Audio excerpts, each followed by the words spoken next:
Hello all, today's text is Jeremiah 33, verse 14 to 16. And today I want to touch on Advent.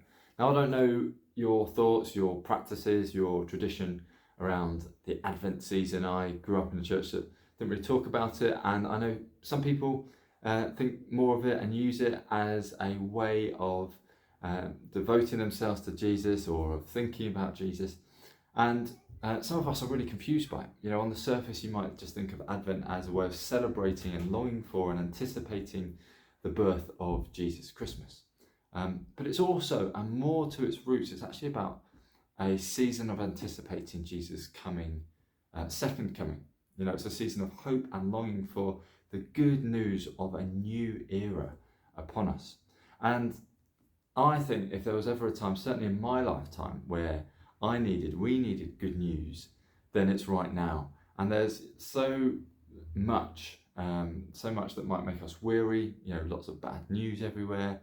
But it's the presence of good news that turns lives around, enabling us to keep going in hard times. And Advent is a time that anticipates good news is on the horizon. You know, the Son of Man coming in great glory.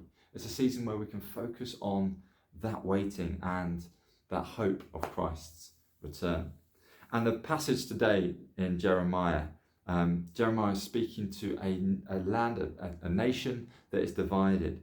And he says this: "The days are coming, declares the Lord, when I will fulfill the gracious promise I made to the house of Israel and to the house of Judah. In those days and at that time, I will make a righteous branch sprout from David's line. He will do what is just and right in the land. In those days, Judah will be saved and Jerusalem will live in safety. This is the name by which it will be called the Lord our righteousness," or the Lord our righteous Saviour. So for Israel, this nation that was divided at this time, the promise of a righteous branch in this text was a promise that gave great hope in, you know, that they could anticipate a time when the king, an anointed king, a Messiah from David's line, a descendant of David, would appear and bring righteousness and justice to the nation, where they would be safe and they'd be saved. Picking up on verse 16. So for this divided nation, this gave them and God's people the security they both needed and were looking for. They needed and wanted. And so my encouragement today is, just like the promise here gave them security and comfort, my encouragement for us today in the coming weeks, as we turn our own troubled souls to God's promises, we really use this Advent season to have hope restored to us. You know, it's going to be okay. It's going to be more than okay. In fact, yes, we have to acknowledge that the future continues to be uncertain. People are concerned about their health, the economy, seeing loved ones, you know, their jobs. Those waiting for surgery they're continuing to face uncertainty. Some people are still concerned about gathering with other believers.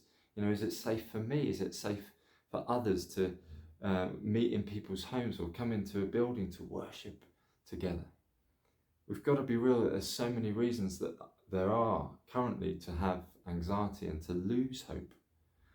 So it's a great season to be hit by the real reason of hope. And the message of Advent is that Christ is the hope for this dark time. That's the message of Advent. The invitation of Advent is that Christ is the hope in dark times. And Jesus has come and will come back. And that brings us great comfort now and great hope for what's to come. And there's a great quote. Dietrich Bonhoeffer says, "The celebration of Advent is possible only to those who are troubled in soul." And I love it. He says, it's people who know themselves to be poor and imperfect and who look forward to something greater to come. And that's my encouragement to us today. How can we, in this Advent season, bring our weariness to Christ and see hope arise in our lives and in the places we spend our time? And how might this shape our conversations with those around us in need of that hope as well? Have a blessed day.